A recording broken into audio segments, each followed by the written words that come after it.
Several thousands of workers in a pharmaceutical factory took to the streets in Chongqing. Footage circulated on social media shows the police force running away from angry protesters, workers relentlessly throwing stuff at the police. According to NTD News, the incident took place on January 7th morning at Zhongyuan Huqi Pharmaceutical Factory. During the pandemic, this factory was a big supplier of COVID testing kits and reagents. A worker told the Chinese language Epoch Times that the factory used to receive large and long-term orders. It had to recruit several thousands of workers to complete the orders on time. The recruitment came with appealing bonuses and subsidies. Before the protest broke out, 10,000 employees were working for the factory. The pharmaceutical factory promised to reward 3,000 yuan to each employee. The amount would be paid in stages, 1,000 yuan on January 21st and additional subsidies on February 15th. However, as the Chinese regime turned away from the zero-COVID policy, mass testings and quarantines also ended. On the evening of January 8th, the factory held a meeting and announced to lay off 8,000 temporary workers. Long-term workers were given another option. It was to leave the job immediately and return to work after the Lunar New Year holiday. The exact time would be notified later, on the condition that the wages were lowered and there would not be subsidies. The workers wanted to have a discussion with the factory's board of managers, but they didn't show up. Instead, the factory director showed a tough attitude to suppress the workers. As a result, feeling treated unfair, employees gave up the working shifts and struck a protest the following day. They angrily smashed machinery and working facilities. COVID testing kits were scattered all over the ground. According to the source, at least 4,000 employees joined in the protest, asking for the promised money. The factory came up with a solution in the afternoon. Screenshots captured in a group chat showed the factory offered to pay December's salary on the evening of January 7th, while January's salary would be paid on the next day. Those who were fired would be given a one-time severance pay of 1,000 yuan, while those who chose to stay would receive a subsidy of the same amount. If the in-service employees were not assigned any work, they would be given an additional subsidy of 100 yuan a day. The solution did not satisfy workers. The protest extended till midnight, as footage shows protesters gathered around the fire to keep them warm. NTD News reported that the workers also took a factory executive surnamed Yang hostage. The police have been demanding him from the crowd, but the workers do not intend to release him.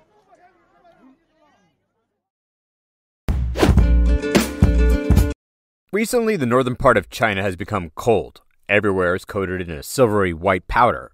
However, a heating company that has a monopoly in Heilongjian City, located on the border of Heilongjian province and Russia, issued a notice to stop providing heating service due to losses. Considering the temperature is below -4 degrees Fahrenheit, people have become apprehensive. Data from the China Meteorological Administration showed that on January 6th, the lowest temperature in many cities in Heilongjiang dropped below -4 degrees Fahrenheit.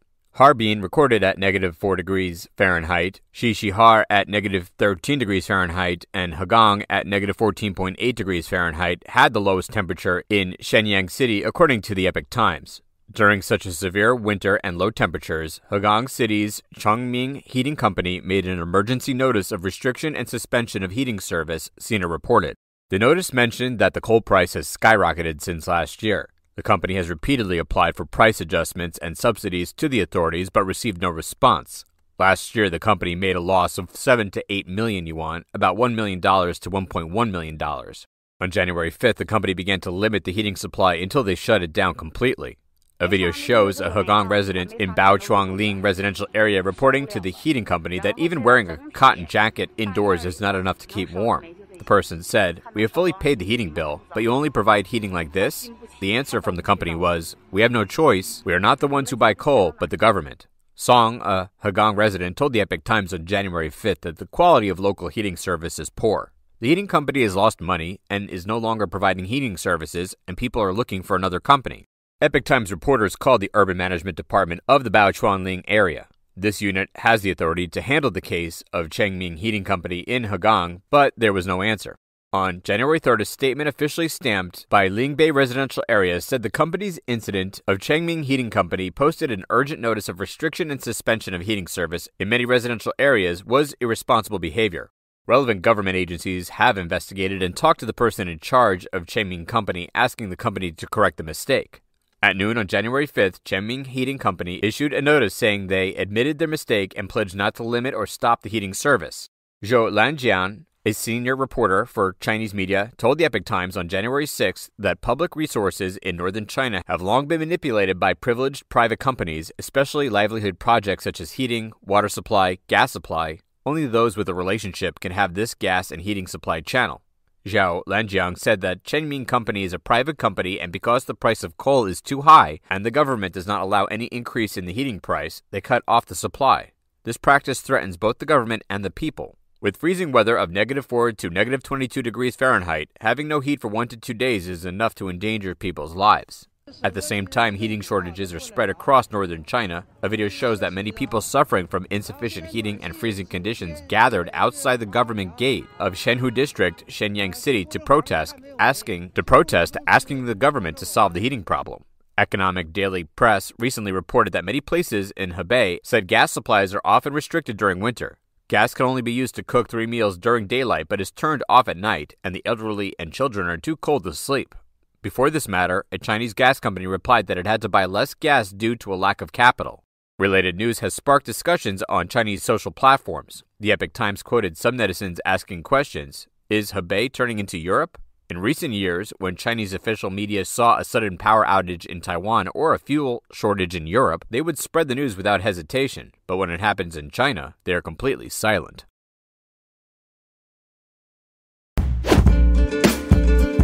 According to Apollo News, Beijing has become the largest pandemic hit area since China relaxed the pandemic prevention regulations in December last year. Citizens compared the number of obituaries published by Peking University in recent years. The bar chart shows the number of obituaries for Peking University each month from 2020 to 2022. At Peking University, the average number of obituaries is less than 9. However, the figure skyrocketed to more than 30 in December, nearly 4 times that of the previous years.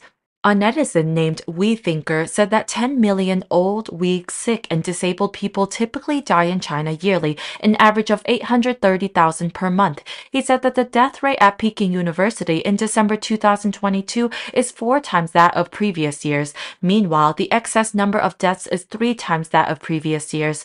This netizen estimated 2.49 million excess deaths nationwide in December last year.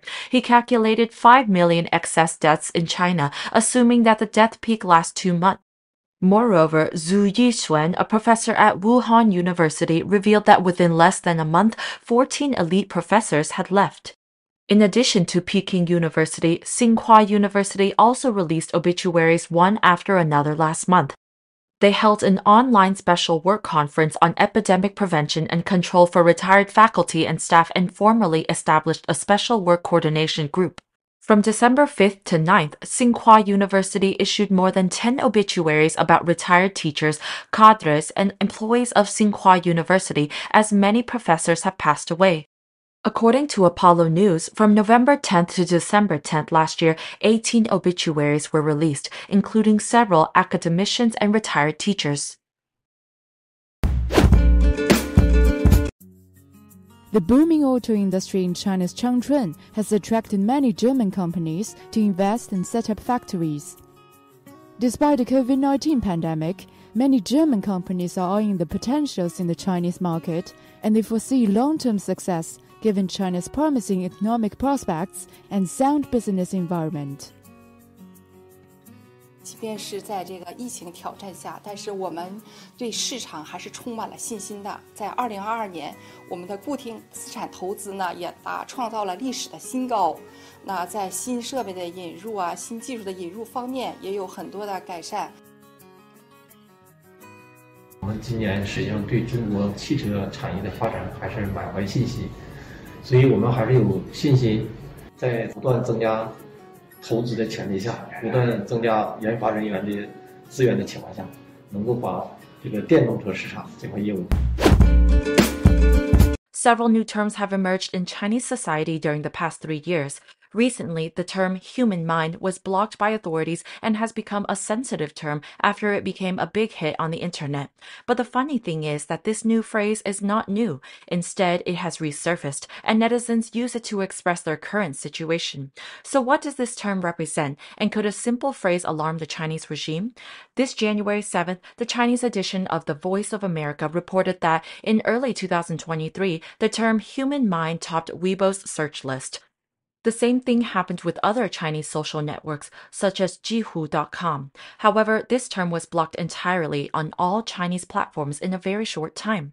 So why did the Chinese netizens en masse use these words on the networks? On January 2nd, China Digital Times published a report on the meaning. One part of the note said that the life of a human mind is divided into 3 stages: extraction, utilization, and waste and tailings disposal. The first dozen years or so are spent on your education to extract and turn you into a usable mind. The intervening decades are spent being used and consumed, and in the end, you are rendered useless and disposed of. This indicates that the human mind reflects that the Communist Party uses the Chinese people as a tool of domination and exploitation. This is what the regime has been doing for decades, and it seems that the recent censorship of this phase has raised awareness among the Chinese. As mentioned initially, the term human mind is not new. According to reports, it first appeared in 1984 in the Chinese state-owned newspaper People's Daily. Back then, it referred to human beings as resources, but now Chinese netizens have expanded it to mean people who are born to be used as consumer goods. In other words, people are now like minerals, mined, used, depleted, and thrown away.